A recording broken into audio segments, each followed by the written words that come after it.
Saudações, senhores e senhoras, alunos e alunas. Este é o 12º capítulo do nosso vídeo-livro de matemática do 9º ano do ensino fundamental, todo ele gravado dentro do padrão da BNCC. Espero que os senhores aprendam muito, então já vão se inscrevendo no nosso canal para nos ajudar. Também, quando se inscreverem, clique no sininho aí em cima para receberem notificações. Um like aí embaixo também nos ajuda muito. Desejo a todos vocês que tenham bons estudos. Neste capítulo, a gente vai estudar estatística. E para começar a alegrar a nossa aula, vamos falar de uma paixão nacional que é futebol. E que está na moda agora, o futebol feminino, né? Depois de ganharmos uma medalha de prata nas Olimpíadas, a gente vai alegrar a nossa aula com isso e vamos começando a falar. Vejamos a tabela de resultados de um time de futebol de um campeonato. Toda a história desse campeonato, a gente vai discutir ela aqui, tudo o que aconteceu dentro de uma estatística. Veja a tabela, então. Nós temos uma tabela dos resultados no campeonato. O resultado de um time que jogou 20 partidas, ele teve uma contagem de 10 partidas com vitória. Corresponde a 50%, onde 10 é a frequência absoluta. E a frequência relativa a gente encontrou pegando 10 e fazendo a razão com o número total de jogos. 10 sobre 20. 10 sobre 20, simplificando a 1 sobre 2, que é a metade, corresponde a 50%. Empates. Empates aconteceram 4. Isto é a frequência absoluta dos empates. Aconteceram 4. Em relação ao número de jogos, então a razão entre 4 e 20 dá exatamente o quê? Simplificando as duas, dá 1 sobre 5. 1 sobre 5 corresponde a 20%. Muito bem. Agora vejamos ali que tivemos 6 derrotas. Bom, em 6 derrotas é a frequência absoluta das derrotas, mas a frequência relativa à quantidade de jogos é 6 sobre 20, que corresponde a 30%.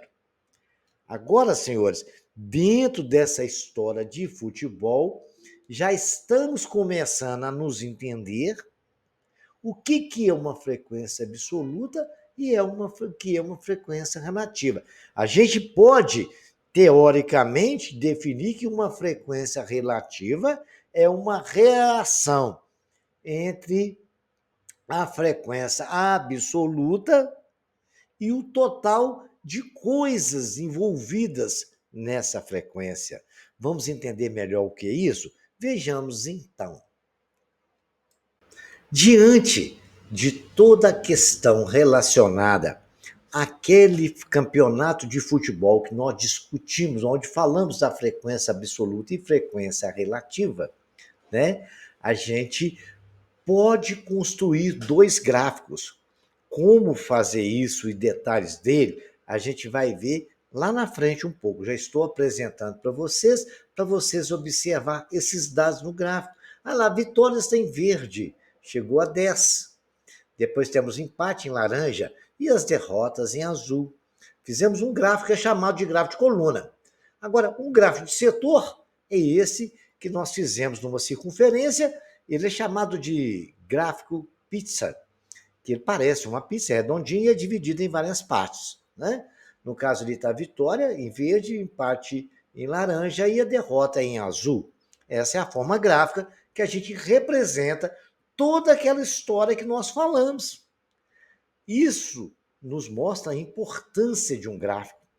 O gráfico comunica conosco de uma forma rápida e ligeira. Olhando para esse gráfico, eu consigo ver toda aquela história que eu gastei para explicar aos senhores relacionada à partida daqueles campeonato de 20 partidas, ok? Vejamos agora mais alguns detalhes. Vejamos aqui. A pesquisa estatística e termos relacionados a ela. variável ou valor variável. Isso é muito importante, e vocês memorizem essa questão que nós vamos discutir. Considere a questão formulada em uma pesquisa, seja qual é a disciplina escolar favorita. Nesse caso, disciplina escolar é a variável da pesquisa, é o que variar, porque ela pode ser língua portuguesa, pode ser matemática, pode ser ciência, pode ser história, geografia. São alguns valores dessa variável. Agora, a partir de alguns exemplos, veja os tipos de variável que podemos ter. Vários tipos teremos. Olha, grau de instrução, né? O que é o grau de instrução? Uma variável qualitativa ordinal. Guardem esse nome. Variável qualitativa ordinal, pois expõe uma qualidade e os valores da variável seguem uma ordem. Por exemplo, ele tem ensino fundamental, ou médio, superior, e assim por diante, mestrado, doutorado. Muito bem. Disciplina escolar é uma variável qualitativa nominal, pois expõe a uma qualidade, mas os valores da variável não seguem nenhuma ordem. Né? No caso ali do nosso ensino, né? O grau de instrução, ele segue uma ordem. Ele segue para ensino fundamental, médio, né? Superior, ensino de pós-graduação, mestrado, doutorado e assim sucessivamente. Já quando você fala de disciplina escolar, português é português, matemática é matemática, um não depende do outro, geografia. Então, é uma variável qualitativa nominal. Né? E são valores de variável que não seguem uma ordem qualquer. A idade, em anos completos, né? É uma variável qualitativa discreta, pois expõe uma quantidade por meio de um número natural, indica uma contagem, ou é 5, 10, 15 anos, 16. Qual que é a sua idade completa? 28 anos, 38, 117. Eu quero que algum dia alguém me pergunta qual é a minha idade, né? A minha idade hoje é completa, aí eu vou responder 189 anos, né? É isso que é bacana. É uma variável quantitativa discreta. Agora, a altura de uma pessoa é uma variável quantitativa contínua. Porque a pessoa tem só uma coisa, a pessoa tem uma altura hoje, amanhã pode ter outra, né? Vai crescendo, pois expõe a uma quantidade por meio de um número real. Indica uma medida de comprimento, ok? Não é de comprimento, não. Se você está bem, não é de cumprimentar, não. Comprimento de altura, tá? Largura. As pessoas também podem aumentar tanto na altura como na largura, ok? Muito bem, são medidas de comprimento. Vamos falar agora de frequência absoluta e frequência relativa de uma variável. Presta bem atenção nesse detalhe. Considere uma pergunta qual o sabor de sorvete preferido. Em uma escola foram entrevistados 20 alunos com essa pergunta, ou seja, a amostra da pesquisa era composta de 20 indivíduos. Então, a amostra da pesquisa era composta de 20 pessoas. Muito bem, na pesquisa, a variável sabor apresentou 4 valores. Nesse caso aí, nosso variável é sabor. Apresentou 4 valores. Chocolate, morango, limão e baunilha. A pesquisa, quando entrevistou as 20 pessoas, constatou que 5 pessoas preferem chocolate, 4 pessoas morango, 10 pessoas preferem limão e apenas uma pessoa prefere baunilha. Muito bem. O número de vezes que cada valor da variável foi escolhido, a gente chama de frequência absoluta. Por exemplo, a frequência absoluta do chocolate, quanto foi? 5. A frequência absoluta do morango foi 4, a frequência absoluta do limão foi 10, a frequência absoluta da baunilha foi 1. O número de vezes que cada valor da variável foi escolhido é chamado de frequência absoluta. Então, a frequência relativa é o valor obtido quando calculamos a razão entre a frequência absoluta, olha, entre a frequência absoluta e o número de pessoas da amostra, número total de pessoas, né? A razão entre a frequência absoluta e o número total de pessoas. No nosso caso, discutindo a pergunta sobre o chocolate, a frequência relativa do valor de chocolate, o sabor de chocolate, né? A frequência relativa do valor do chocolate, que é 5 sobre 20. 5 sobre 20 é 1/4. 1 dividido por 4 é 0,25, portanto, dá 25%. Agora vamos a colocar toda aquela situação daquela pesquisa dentro de uma tabela. Usando esses dados, a gente pode montar. Olha lá, a mesma coisa que nós calculamos está ali. O sabor chocolate teve uma frequência absoluta de 5. Aí a gente pegou 5, fez a razão entre 20, achamos o quê? 25%. Que deu 1 sobre 4, né? Você deu 0,25, deu 25%. A de morango é 4 sobre 20, né?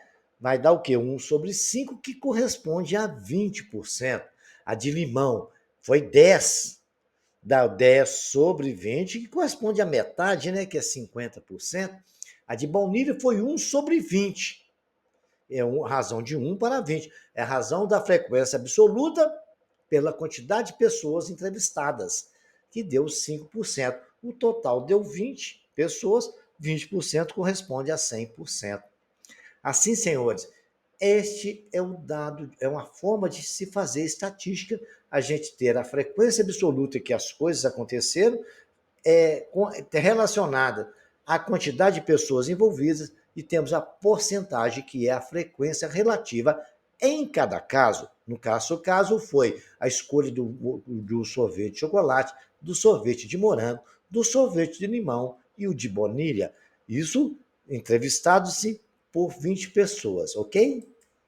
Existe uma outra forma da gente registrar estatisticamente alguns acontecimentos, algumas situações e algumas frequências. A tabela de frequências por intervalos é feito por intervalos quando há casos de que a variável apresenta muitos valores. E por isso é inviável colocar uma linha na tabela para cada valor. Em casos assim, recorremos ao agrupamento dos valores em intervalo de classes. Por exemplo, na pesquisa sobre medida de comprimento da altura de alunos do 9º ano, que participam de um time de basquete da escola, os valores registrados foram 1,73 m, 1,70 m, 1,62 m, 1,62 m, 1,74 m, 1,70, 1,74 m, 1,66 m, 1,68 m, 1,76 m, 1,8 1,80 m, 1,63 m, 1,75 m, 1,65 m e 1,81 m. Tivemos várias medidas aí. E analisando aí, a gente poderia até separar em grupos aí, porque são poucos. Mas imagina se a gente tivesse aí num evento com 100 pessoas envolvidas, com várias alturas, né? Aí a gente teria que fazer da seguinte forma: pegar e registrar a frequência em intervalo. Como é que a gente faz isso? Eu vou responder para os senhores.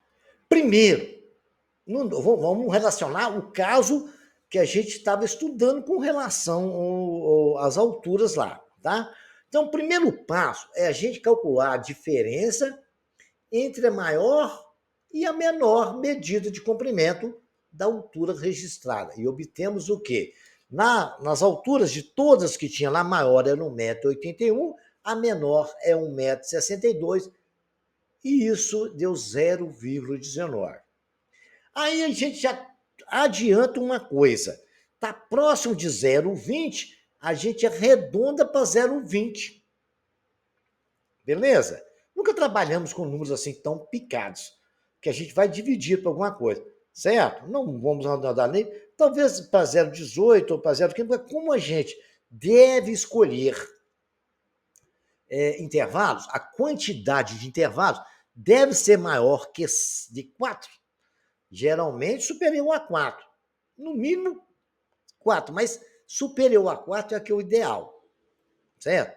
Então a gente vai colocar 5 nesse caso, porque a gente tem poucas pessoas. Se tivesse mais pessoas, a variável são poucas, então a gente vai colocar 5.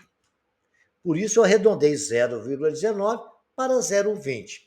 E a gente escolheu ter 5 intervalos. Muito bem. Considerando o número conveniente que seja maior do que a amplitude total, ou seja, divisível por um número de intervalos, determinamos a amplitude relativa de cada intervalo classe. No nosso exemplo, nós vamos para 5 intervalos, escolhemos o 0,20, porque ele é divisível por 5, e a gente encontrou o valor de 0,04, ele dividido por 5. Então, a variação que nós vamos ter vai ser de 0,4 em 0,04. Aí agora nós vamos montar a tabela de frequência, que é o quarto passo. Daí eu coloquei. Agora vale observar que está aí divergindo um lado. Esse 1,62m está com tracinho, porque o 1,62m pode entrar, mas o 1,66m não entra nessa conta. Quem tem 1,66m vai para o próximo intervalo, tá? Então, é isso que vocês têm que observar. A mesma coisa acontece no segundo lá, 1,70m não entra, só vai entrar quando está no próximo intervalo. Por isso que na segunda linha, onde tem 1,70m é aberto e na terceira já é fechado. Tendo entendido isso, a gente de 0,04 a gente vai lá colocar 1,62 com 0,04 somado vai dar 1,66. 1,66 somado com 0,04 dá 1,70m. 1,70m somado com 0,04, 1,74m. 1,74 somado com 0,04 dá 1,78. E, por fim, 1,78 somado com 0,04 dá 1,82. Temos aí os nossos 5 intervalos aí anotados. Pegando lá e consultando a tabela, eu observei que no intervalo de 1,62 até 1,66, eu tenho 4 indivíduos. Nenhum deles tem 1,66m não, tá? Só o que tem 1,66m para baixo. O 1,66m não entra. Beleza. De 1,66m a 1,70m, eu descobri 2 pessoas. Quem tinha 1,70m até 1,74m, eu descobri 3 pessoas. Quem tinha 1,74m entre 1,74m e 1,78m, eu descobri exatamente 4 pessoas. E, finalmente, eu descobri 1,78 por 1,82, que tem 2 pessoas. O número total de pessoas envolvidas é 15. Então, como é que eu acho a frequência relativa? A frequência relativa no primeiro intervalo é a razão de 4 para 15. 4 para 15, se você fizer a divisão, vai dar 26,7%. De 2 para 15 dá 13,3%. De 3 para 15 dá 20%. De 4 para 15 dá 26,7%. E, finalmente, de 2 para 15 dá 13,3%. Então, sugiro aos senhores que anotem isso, refaçam tudo dentro de o que eu expliquei para os senhores treinarem, ok? Aí vai dar tudo certinho. Vamos ver agora mais um exemplo que cabe essa situação. É uma atividade que eu vou deixar para vocês, mas eu vou resolvê-la em partes, para que os senhores entendam como funciona bem o processo. Eu sugiro aos senhores que repitam esses 2 exemplos, o anterior e esse, para que os senhores vão desenvolver bem esta aplicação. Esse tipo de situação cai muito em prova de concurso, né? Cai muito também no Enem. Então é muito bom vocês aprenderem, porque vocês vão ficar de craque. Lá no segundo grau, a gente vai aperfeiçoar o estudo de estatística. Então, vamos chegar lá sabendo isso aí. Considere essas medidas de massa dos alunos do grupo de um teatro de escola. Um tem 47, o outro 48, 44, 49, 46, 46,8, 45,8, 46,5, 50,3, 50,9, 45, 43,7, 48,1, 44 quilos, 46,3 quilos. O examinador quer que a gente elabore uma tabela de frequências no caderno. Agrupe os valores em 5 classes de intervalos. Aí já definiu quantos intervalos ele quer. E monte uma tabela de frequências por intervalo. Qual é o tipo de variável? É massa. A gente, lembra que eu falei para vocês? Peso, massa, né? Que variável é essa? E, por final, ele quer as frequências relativas em porcentagem do último intervalo que você considerou. Então, vamos fazer o que ele está pedindo? Primeira coisa que a gente faz, lembram? É pegar e diminuir o maior peso do menor peso. E assim fez. Tinha lá, estava de amarelinho. Medida de massa do aluno está aí na tabela. Eu peguei o maior, que é 51, e subtraí 43,5, que era o último, 7,5. Muito bem. O 7,5, escolhendo um número de intervalos, número 5. Muito bem, vejamos aqui o detalhe. Escolhendo 5, porque o examinador pediu, mas a gente pode, tecnicamente, já falar por que é 5. Primeiro que 5 dá para dividir 7,5. Outro motivo, a maior frequência que nós temos são de 4. Então, é sempre acima de 4, a gente coloca mais 1, por esse ser múltiplo de 5. Beleza, então vamos fazer 5 intervalos. A diferença é 1,5. Por quê? 7,5 dividido por 5 dá 1,5. Então, eu vou somar 1,5 em todos os intervalos. Então, ficou 43,5 é menor, somado com 1,5. Aí, fui somando até chegar no quinto intervalo, 1,5. Fui lá na tabela e contei. No primeiro intervalo, de 43,5 a 45, tinha 3 pessoas. No segundo tinha 4, no terceiro tinha 3, no outro quarto tinha 3 também, e no quinto tinha 2. Fazendo as continhas da razão, que é exatamente o valor de 3 da frequência absoluta, dividido pelo total de pessoas, deu o quê? 20%. Assim deu no intervalo 4 dividido pelo total de pessoas, 26%. E 3 dividido pelo total de pessoas, 20%. 2 dividido pelo total de pessoas, 3,3%. E aí nós tivemos, então, a frequência relativa de todos e a frequência absoluta. Agora, pergunta B. Né? A frequência relativa do último intervalo, já está até respondido lá já na nossa tabela, é 3,3%, se os intervalos têm do item A. Né? Muito bem. De acordo com os intervalos do item A.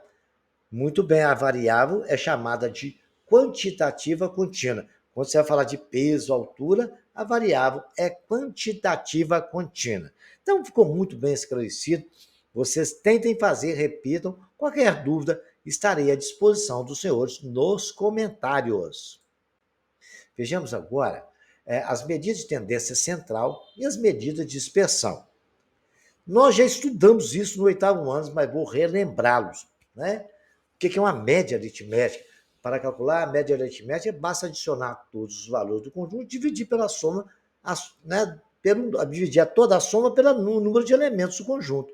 Se a média aritmética for ponderada, então é necessário multiplicar cada valor do conjunto pelo respectivo peso, antes de efetuar a adição e dividir pela soma dos pesos.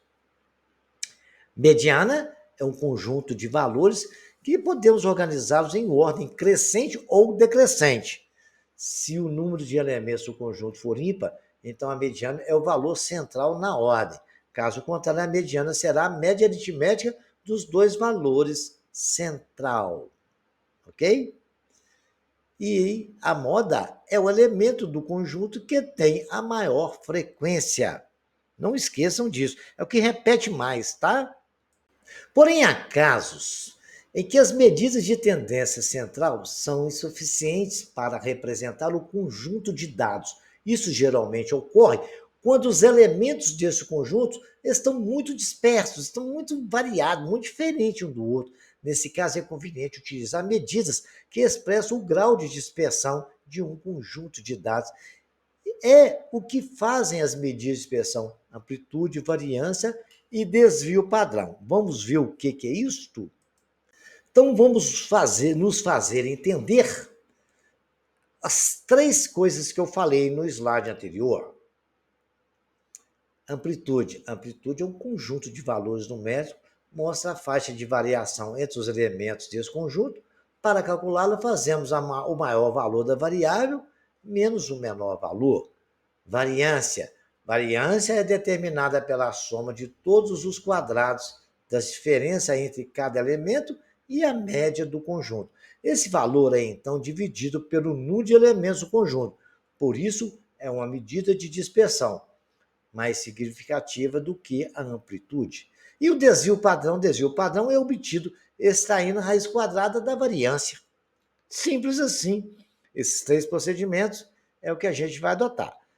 Vou lembrar aos senhores que eu já ensinei isso também lá no 8º ano.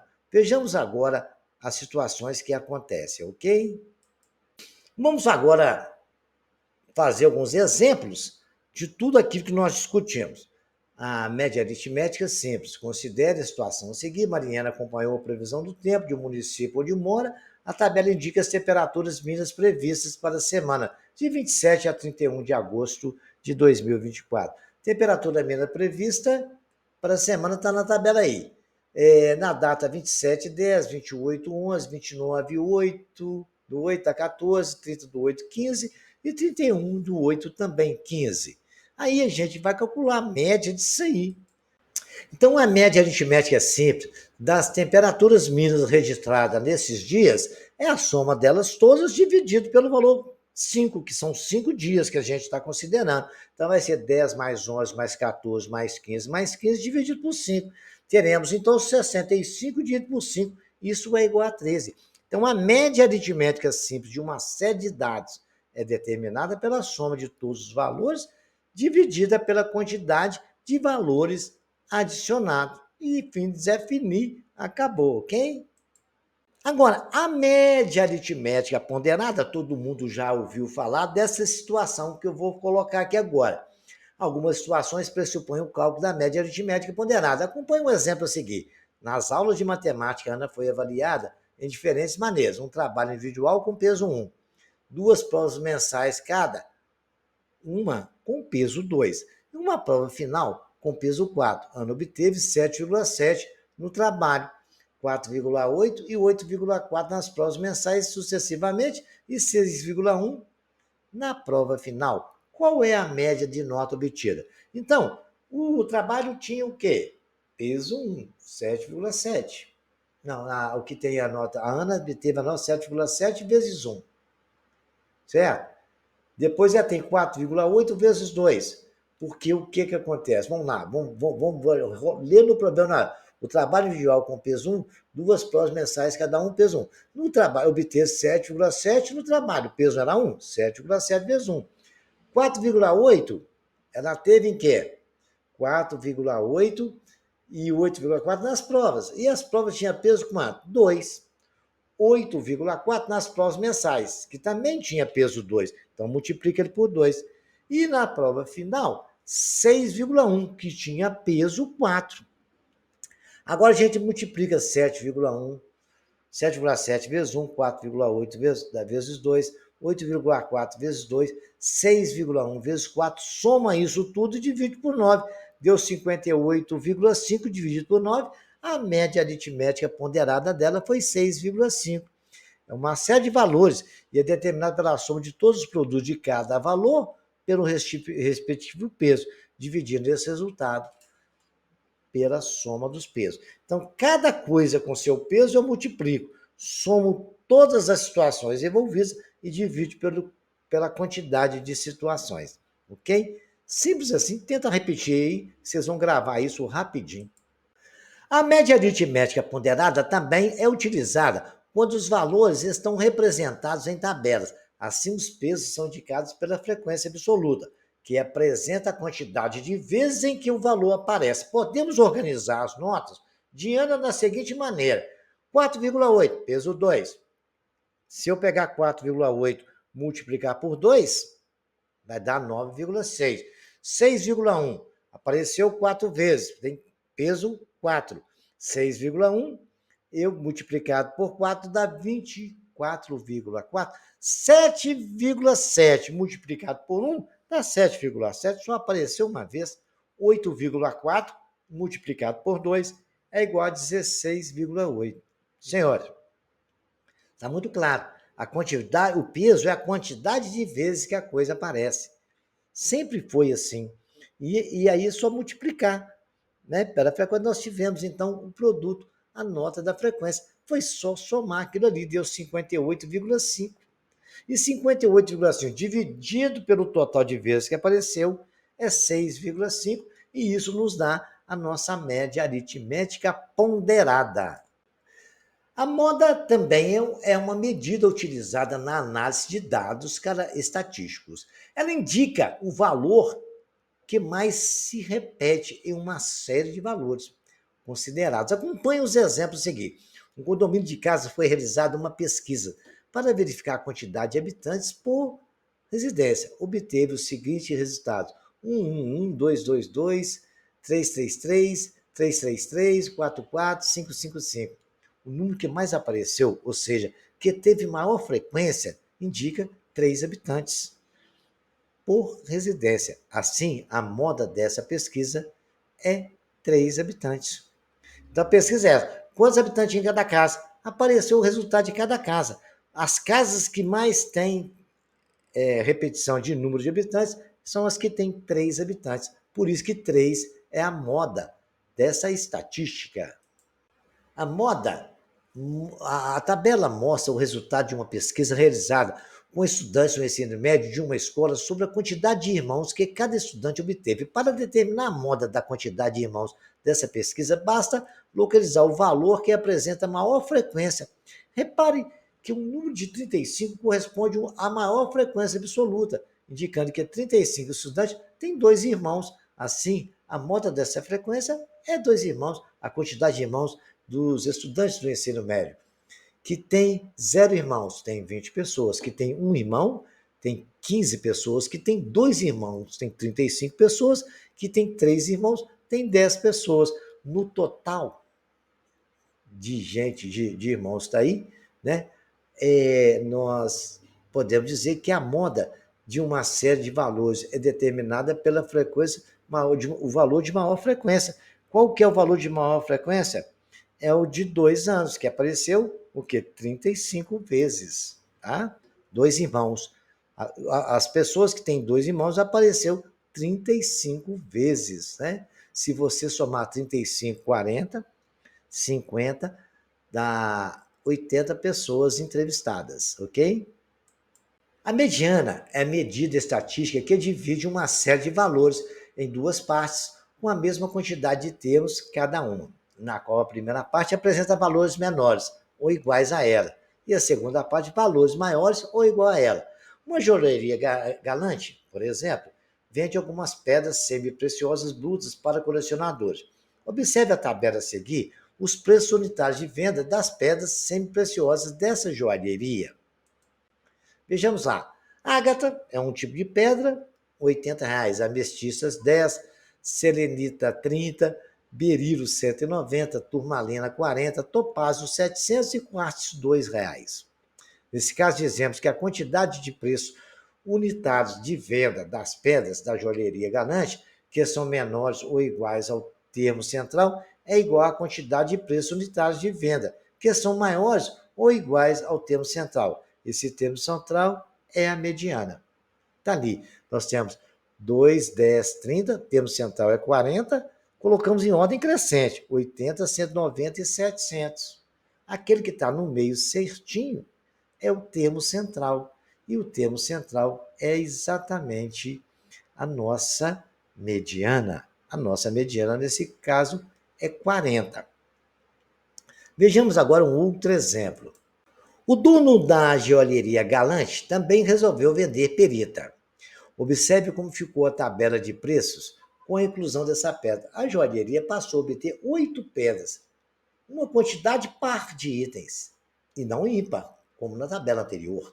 Nesse caso, a mediana é calculada por meio da média aritmética dos termos centrais, de modo que a quantidade de valores que são menores ou iguais à mediana corresponde à quantidade de valores que são maiores ou iguais à mediana. Com a inclusão da nova pedra, os preços unitários da venda são reais. Em ordem crescente, foram organizados conforme a tabela. 2, 10, 30, 40, 80, 85, 190, 700. Então, o que a gente pega? Os dois centrais, que é o 40 e 80, soma e divide por 2. 40 com 80 dá 120 dividido por 2, 60. Então, a mediana dos preços de venda passou a ser a 60. Aí, então, nossa tabela aí todinha, fizemos a soma e isto é a nossa mediana. Quando for par, nós temos que ter esse trabalhinho. Ímpar é só pegar o termo do meio que está certinho lá, ok? Amplitude. A amplitude de uma série de dados é uma medida que nos auxilia na análise das medidas que acabamos de estudar. Os dados a seguir apresentam as notas, né, de Lucas e de Mariana em língua portuguesa. 3,5, 4, 6,5, 6,5, 9, 9,5. Essa é de Lucas. A Mariana foi 5,5, 6,0, 6,5, 6,5, 7,0 e 7,5. Vamos ver a amplitude dessas, tanto da nota de Lucas como da nota de Mariana. Calculando uma média e moda e mediana das notas, temos. E da 2 também, né? Calcular de Lucas e da Mariana. Muito bem. A média de Lucas, como está aí no nosso quadro, está 3,5, somando todas as notas, divide por 6, dá 39 sobre 6, achamos 6,5. A mediana, como é valores pares, a gente pegou as duas do meio, deu 6,5 mais 6,5 dividido por 2, deu 6,5 também. E a moda deu 6,5. Agora vejamos a de Mariana. A de Mariana, ela está lá muito bem, somamos todas as notas, apesar de ser diferentes, a média dela deu 6,5 e também deu 39 sobre 6, coincidência, né? A mediana também aconteceu similar, deu 6,5 e 6,5. Os dois termos são centrais, dividido por 2 vai dar 6,5. Também, a que mais aconteceu, a moda, foi 6,5. Observando os cálculos, pode-se ter a impressão de que as duas séries de valores são muito parecidas, pois a média, a moda e a mediana das notas de Lucas são iguais à de Mariana. Entretanto, ao analisar esses dados de maneira mais cuidadosa, nós verificamos que os dois grupos são bem diferentes. E como que a gente pode detalhar essa situação? Vejamos então. Para analisar melhor essas notas com mais rigor, nós vamos considerar a diferença entre a maior e a menor nota de cada um. Isso a gente chama de amplitude. A de Lucas nós pegamos 9,5, subtraindo, que é maior, subtraindo 3,5 da menor, tivemos o resultado de 6. A Mariana, ela teve a maior nota 7,5 e a menor 5,5. Subtraindo 7, de 7,5, 5,5, temos o resultado de 2. Isso se chama de amplitude, de uma série de valores, que é a diferença entre o maior valor e o menor valor observado. Só para dar uma dica para vocês não esquecerem que é amplitude, você lembra quando a pessoa no jornal fala de amplitude térmica, onde a diferença da maior temperatura e a menor temperatura dá muita dispersão? É mais ou menos isso. Aí nós podemos dizer que quanto for menor a amplitude dos dados, mais próximos eles estão da média, da moda e da mediana. No caso, a Mariana está mais próximo da moda, da média e da mediana. O Lucas está um pouco mais distante, ok? Para isso, a gente usa a amplitude para ter bem entendimento desse dado. Muita empresa costuma usar essa amplitude para poder escolher um candidato. Geralmente, eles escolhem o candidato que tem uma amplitude menor, um menor valor, ok? Vamos falar de gráficos, né?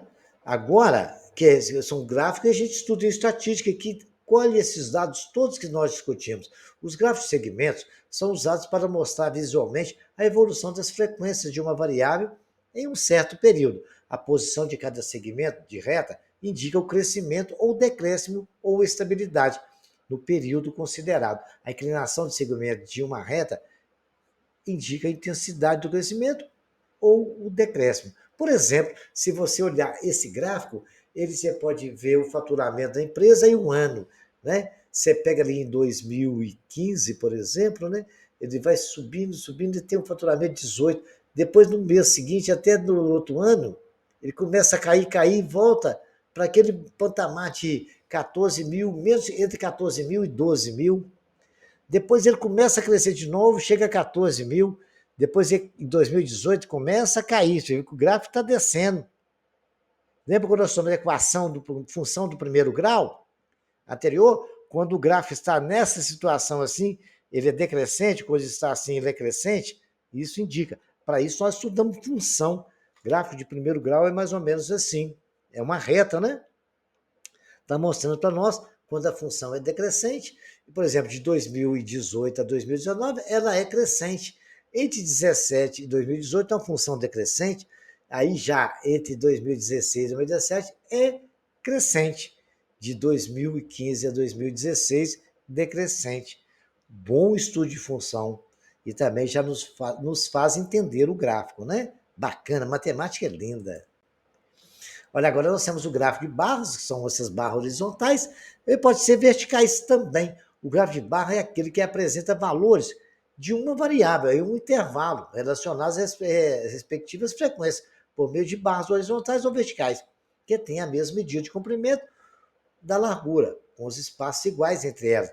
As barras se diferem pela medida de comprimento, que é diretamente proporcional às respectivas frequências. Vocês podem ver que essa vermelha, por exemplo, ela fala de um tempo ao outro. A laranja, a amarela, a verde, é sempre em intervalos, tá? Tanto no gráfico, no primeiro gráfico, como no segundo. Vejamos agora o gráfico de setor. Até eu falei para os senhores anteriormente, eu tinha mostrado um gráfico desse. O gráfico de setor é um gráfico pizza, né? É aquele cujas frequências dados os valores das variáveis, são associados a setores circulares. A maior vantagem desse tipo de gráfico é o fato que podemos comparar imediatamente a frequência do valor de uma variável com uma amostra, algo que não podemos fazer, por exemplo, com um gráfico de barras ou um gráfico de segmento. Eu já vou vendo ali, ó, eu sei que gosta de futebol, é aquele azul, tem um tanto de gente, né? Natação é aquele mais verde, azul turquesa ou verde, né? Aí nós temos o vôlei, que é um verde, né? Verde limão, o amarelo, que é o que gostam de outros esportes, e de corrida o vermelho, tá? Então, isso aí me deu rapidamente essa informação, né? Atividades físicas praticadas por alunos de uma escola. Então, eu já tive essa informação de uma forma mais rápida. O gráfico de pizza é muito importante para isso. O histograma. O professor de matemática de uma turma no nono ano organizou as notas dos alunos em uma tabela e um gráfico. Histograma é isso. Aquele intervalo que eu ensinei para vocês fazerem, né? Entre 0 e 2 tivemos a frequência absoluta. Uma pessoa teve uma nota entre 0 e 2. Duas pessoas tiveram nota entre 2 e 4. 7 pessoas tiveram notas entre 4 e 6. 6 e 8 pessoas, né? 12 pessoas teve nota entre 6 e 8. E entre 8 e 10, exatamente 8 pessoas. Aí nós fizemos o gráfico e temos um intervalo, ó, de 0 até 2. Está ali, uma pessoa só lá, marcadinho, pretinho escuro, de 2 até 4, e assim foi sucessivamente marcado, ok? Então, isso é um histograma, que eu tenho a tabela, onde eu tenho a frequência absoluta, tenho os intervalos, e aí o histograma está lá, a nota da matemática do nono ano. Isso é muito importante. Inclusive, a nota de vocês na escola e tudo é registrado no sistema dessa forma, tá? O histograma é uma das maneiras de apresentar graficamente os valores de uma variável, quando eles estão agrupados em classe ou intervalo.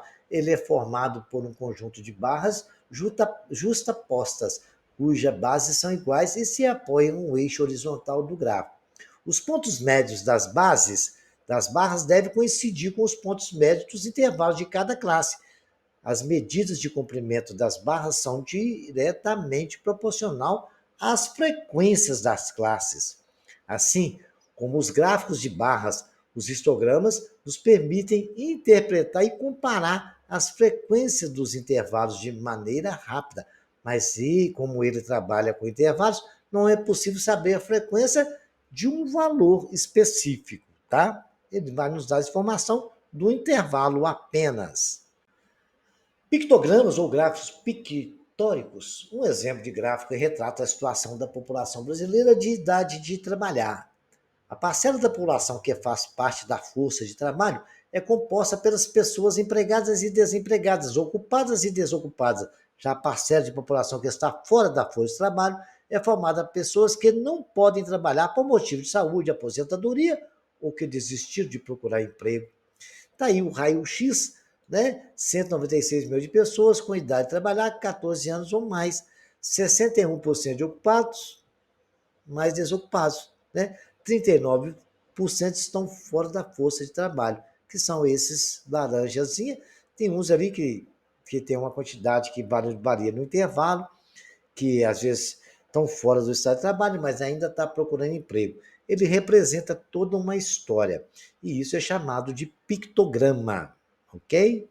Agora, dentro de tudo isso que eu expliquei, vocês vão examinar o gráfico e vão me responder todas essas perguntas. O que indica no eixo horizontal, no eixo vertical, né, no período, e qual é o dólar que teve maior cotação, porque esse gráfico fala da cotação de dólar em 2014 a 2024, nos últimos 10 anos, e tem os valores de cada um.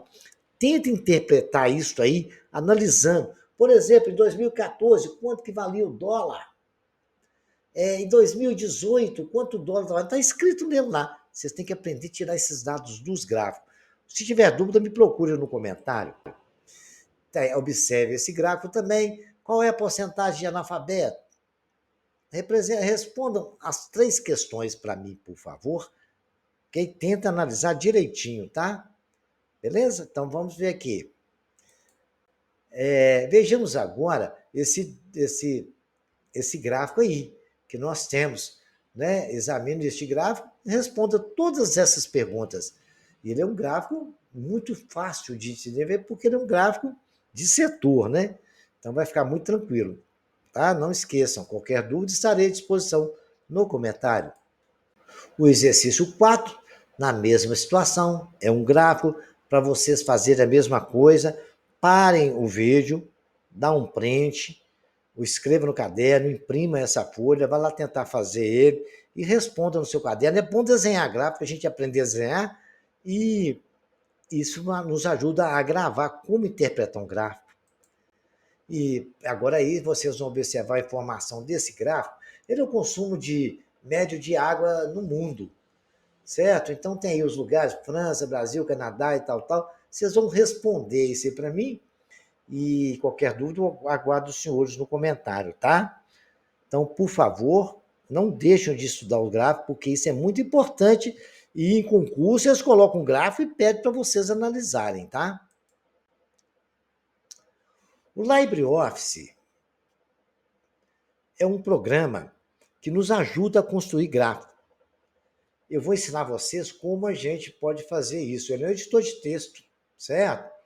O Write é escrever, ele calcula planilha eletrônica, ele é um editor de apresentação, ele é um editor de desenho, ele é um editor de fórmulas e também de bancos de dados.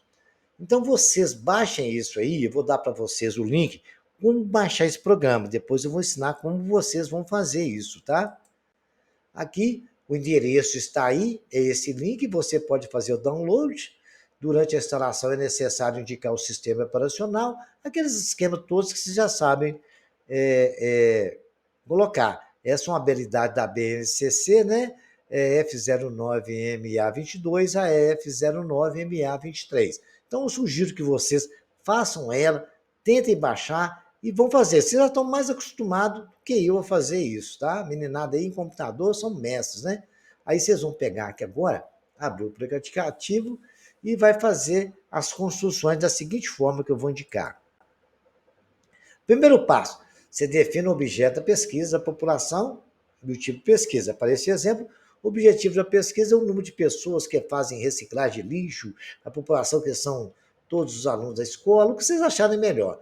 Agora que define os parâmetros de pesquisa, define como será feita a amostragem. Neste caso, considerando a praticidade, é melhor coletar aleatoriamente dados dos indivíduos de uma série da escola ou ainda de cada turma. Então, eu vou fazer dessa forma aqui agora para vocês entenderem. Vamos ver como é que é? Bom, O terceiro passo, você vai escrever um questionário com as perguntas, bonitinho. Vocês fizeram a pesquisa, escreveu tudo no questionário, né? Qual é o nome da pessoa, a idade. Você faz reciclagem de lixo, depois aplique esse questionário a todos os indivíduos escolhidos de acordo com a amostra, ok? Muito bem. Aí agora você vai fazer o seguinte: já tem todos os dados, você pode organizá-los na coluna para cada pergunta feita. Digite na maneira linha, digite na primeira linha as informações obtidas com as perguntas. Nome e idade, você faz reciclagem de lixo? Depois de cada coluna, coloque as informações obtidas por meio de um questionário. Aí vocês vão ver aqui como é que funciona isso. Vamos ver o desenho aqui, como é que vai ficar. Você tem que abrir o programa, aí você vai fazer isso assim, aí vai ter isso aí, ó. Você vai digitar lá, nome, idade, você faz reciclagem? Aí você coloca Mariana, depois você coloca 13 na idade. Você faz reciclagem? Sim. Maria, Pedro, 12 idade, faz? Sim. E põe essas respostas aí. Muito bem. Colocadas essas respostas igual estão aí, vocês fizeram a pesquisa, isso vai ser de acordo com a pesquisa de vocês. Você sabe que foi aumentado aí a largura, pode diminuir ou aumentar da célula, é só pegar, segurar o mouse nela e abrir, ela vai aumentando. Por isso, coube, você faz reciclagem de lixo, a outra aumentou um pouquinho para colocar a idade. Então, isso você pode fazer da maneira que você achar melhor.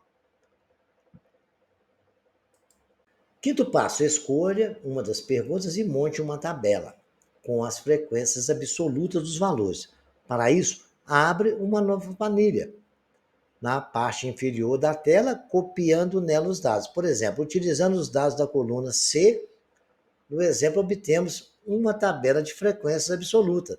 Resposta sim teve 5 pessoas, resposta não 3, às vezes 2. E assim a gente agora, depois que fez a tabela, a gente vai lá no sexto passo, que é selecionar todas as células preenchidas em uma nova planilha e clique opção, inserir gráfico. Selecione todas as células preenchidas na nova planilha e clique na opção inserir gráfico, que se encontra na parte superior da tela, lá em cima. Será aberta uma nova janela, será a opção pizza, se você quiser. Ou se você quiser, aquele outra opção que tem lá, que é de setor. Essa é de setor que nós estamos pedindo. Se você quiser, você pode escolher em barra também. Vamos ver as duas opções. Vai aparecer dessa forma aí. O gráfico com os dados está aqui. Então, aí vai aparecer exatamente esse gráfico com todos os dados que você fez ali. Ó. Vermelho não, certo? O rosa, às vezes, e o azul, sim. Se você quiser, o sétimo passo, quiser fazer com barra ou com coluna, você faz a opção de coluna e clica em concluir. Será gerado um gráfico de coluna. Aí vai ficar o gráfico assim. Esta é uma maneira que a gente tem de fazer isso no computador. Tentem fazer isso, treinem, e vocês vão ficar craque nesse programa, tá? Qualquer dúvida, estarei à disposição dos senhores nos comentários. Compartilhe esses videolivros e até o próximo capítulo, ok?